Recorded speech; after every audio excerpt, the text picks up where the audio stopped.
Last lecture में हम लोगों ने देखा कि वर्तमान में कार्य का होना, इसको आप कहते हैं नॉर्मल बिहेवियर, या उसके बाद कार्य का जारी रहना, ये सब प्रेजेंट की कैटेगरी में आता है।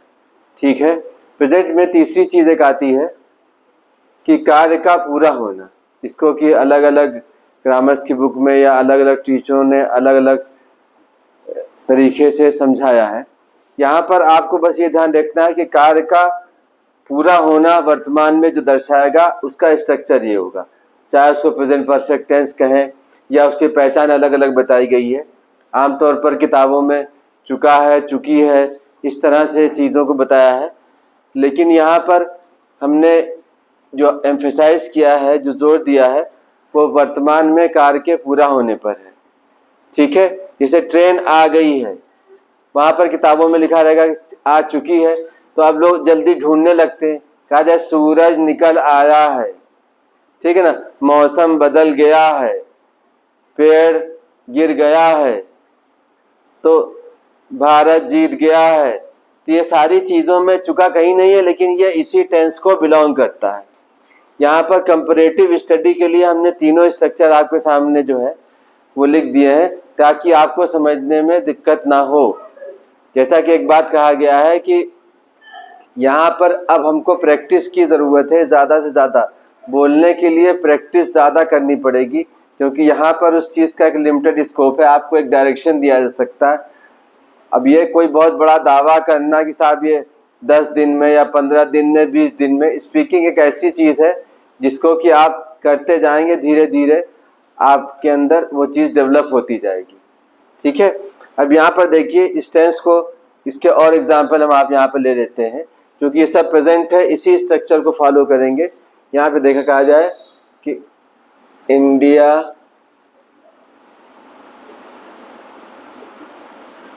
हैज़ वॉन, यहाँ सिंगुलर सब्जेक्ट के साथ इसको लगाया जाता है। अभी रूल भी आपको लिखा दिया जाएगा कि आप कहाँ पर हैज़ लगेगा, कहाँ पर हैव लगेगा।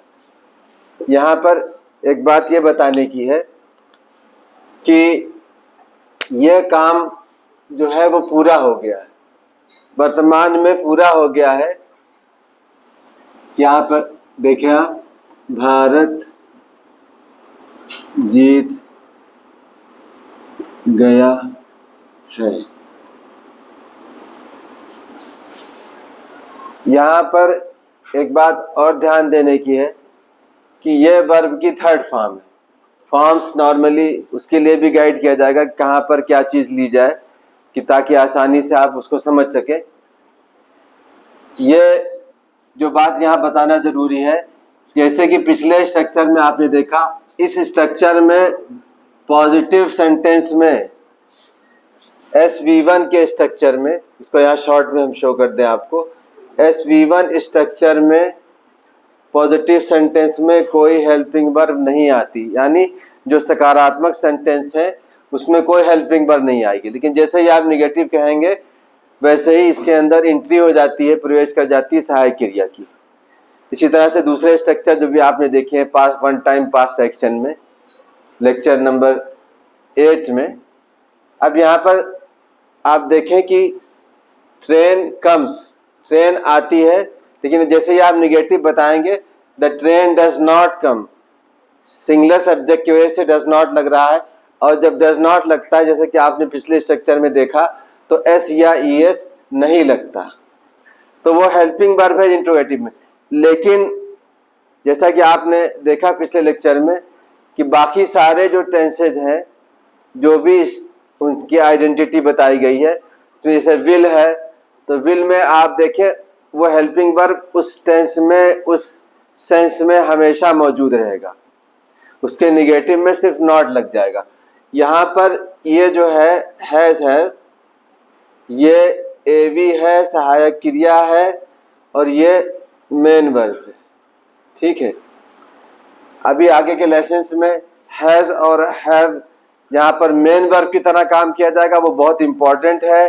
जैसा कि हमने पहले बताया कि इंग्लिश में हैज़, हैव, डू और गेट, इसका बहुत मल्टीपल यूसेज है, जो कि आप फ्रॉम टाइम टू टाइम सीखते जाएंगे। यहाँ पर आप देखिए इंडिया हैज़ वॉन। स्पीकिंग के लिए मैंने बताया कि इसका रिवीजन आपको बार बार बोलते रहना पड़ेगा। यहाँ इस चीज़ को चेंज भी कर सकते हैं, आप समझ रहे हैं। इसे कहा जाए कि इस एग्जाम्पल में कि जैसे आमतौर पर पॉपुलर है कि मुंबई इंडियन, अभी आप देखा आईपीएल अभी ख़त्म हुआ है तो उसमें टीमें थी अलग अलग नाम से। Mumbai Indian has lost. Lost जो है ये लूज एक वर्ड है, ये वर्ब की तरह काम करता है। इसकी सेकेंड और थर्ड फॉर्म, फर्स्ट फॉर्म तो ये है V1, ठीक है, सेकेंड V2 ये भी लॉस्ट है, और थर्ड भी जो है वो भी V2 है, राइट। एक वर्ड आपने और सुना होगा यहाँ पे एट द टाइम बता दें, लोग इसी को समझते हैं LOOSE। ये जो है ये वर्ड एडजेक्टिव है, इसका मतलब ढीला होता है। कहते हैं ना आपने कि स्क्रू उसका थोड़ा ढीला है, तो ढीले के ये लिए वर्ड, इसका उच्चारण ऑलमोस्ट सेम है, ठीक है। अब यहाँ पर Mumbai Indian has lost, Mumbai Indian हार गई है कहे, चाहे हार चुकी है कहे, चाहे हारी है, ठीक है ना, सब एक ही बात है। सूरज निकल आया है, ठीक है ना, द सन हैज राइजन। ये राइज की तीनों फॉर्म है, राइज, रोज, राइजन। यहाँ पर दी डेफिनेट आर्टिकल है, जो इस तरह से जो बड़े स्टार्स हैं, मून है, सन है, इनके आगे डेफिनेट आर्टिकल है। अभी जब आर्टिकल का चैप्टर आएगा तो उसमें बताया जाएगा। जैसे बहुत सारे रिलीजियस बुक्स हैं, बहुत सारे कंट्री है, द USSR फॉर्मरली जो हुआ करता था, अब तो नहीं है।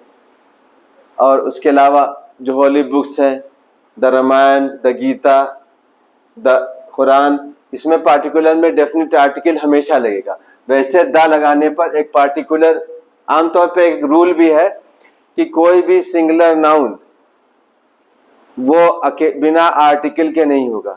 बॉय हैज कम जो है वो सही सेंटेंस नहीं है, लड़का आ गया इसी स्ट्रक्चर में है, ये बॉय हैज कम। या जैसा कि नॉर्मली आप देखते हैं कि किसी सब्जेक्ट के अंदर कोई क्वालिटी है तो उसको करता है तो उसके लिए ए लगाएंगे या दी लगाएंगे। आगे उसकी डिटेल प्लूरल के आर्टिकल की है, उसके कुछ गाइडेंस और भी है बुक्स में जिसको रिफ़र कर दिया जाएगा कि सारी चीज़ें। तो यहाँ एक लिमिटेड स्कोप है, उसको आप बहुत आसानी से पढ़ सकते हैं, ख़ास तौर से जो कॉम्पिटिटिव एग्ज़ाम्स हैं SSC वगैरह में या UPSC के जो जनरल इंग्लिश है, तो उन सारी चीज़ों को आप आसानी से पढ़ सकते हैं। यहाँ पर the sun has risen, rise का मतलब होता है उगना। राइज का मतलब बहुत सारे हैं, सेंस वाइज हम लिखते चले। ऊपर जाना, यहाँ सूर्य के उदय होने से सेंस है। दूसरा मीनिंग है उदय होना, और यहाँ पर बढ़ना का भी सेंस है। वो एग्जाम्पल्स हम यहाँ आपको दे सकते हैं, आपको तीनों। द प्राइसेस, कीमतें, प्लूरल हो गई तो यहाँ हैव राइजन, राइट। चाहे यहाँ बढ़ने के सेंस में हो गया, कीमतें बढ़ गई हैं। यहाँ ऊपर जाने के सेंस में भी एक एग्जाम्पल ले लेते हैं। The temperature,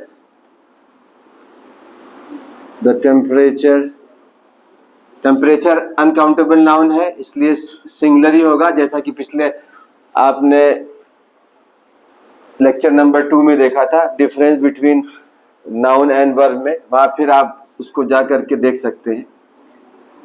temperature has Ryzen.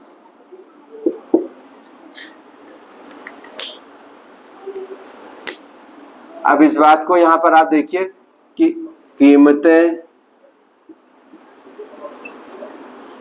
बढ़ गई हैं, बढ़ गई हैं, ठीक है। यहाँ पर सूरज निकल आया है, इसी को आप कहते थे सूरज निकल चुका है।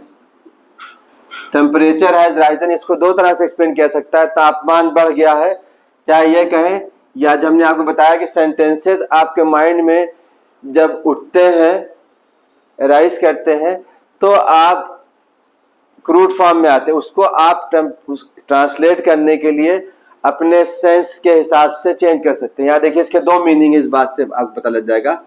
नंबर एक, तापमान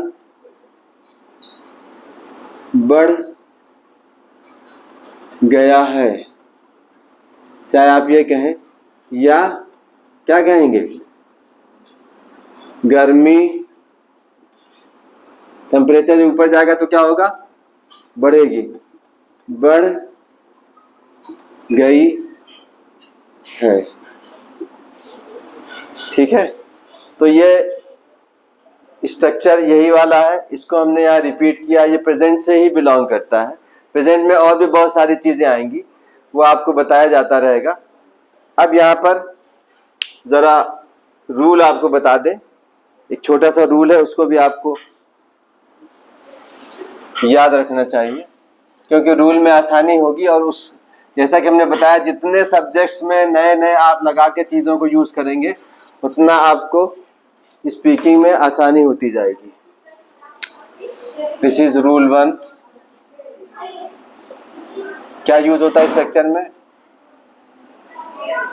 we use has with he, she, it और सिंगुलर सब्जेक्ट। पूरा लिख रहे हैं ऐसे भी लिख सकते हैं, सिंगुलर सब्जेक्ट। रूल 2,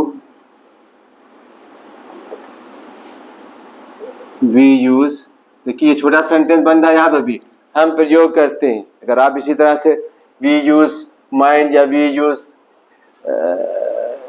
इंस्ट्रूमेंट्स या we use, there are a large number of things, we use have with I, we, you, they और प्लूरल सब्जेक्ट्स।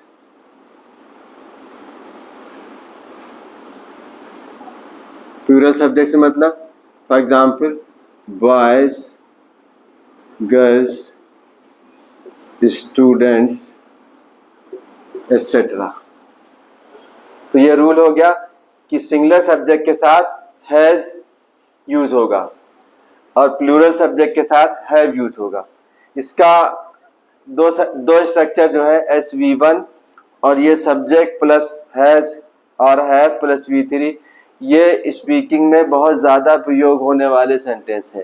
इसलिए जो चीज़ ज़्यादा प्रयोग की जाएगी तो उसका ज़्यादा अभ्यास भी करना पड़ेगा और थोड़ी सी मेहनत करके एक बार आपको रूल को फॉलो नहीं करना पड़ता। देखिए रूल सिर्फ दो तरीका है किसी चीज़ को सीखने के, रूल से या तो करना आ जाए या करके रूल जान जाए। एक बहुत सिंपल से एग्जाम्पल से आपको बात समझाई जा सकती है। एक छोटा सा बच्चा जो है वो 10 महीने का 12 महीने का, उसको वाकर दिया जाता चलने का। किसी 5 साल के बच्चे को देखा वाकर में बेटा चला जाता हो, अब वो जैसे ही चलना सीख जाता वाकर किनारे कर देता, वाकर खुद ही वो वाकर से निकल के भागने लगता है।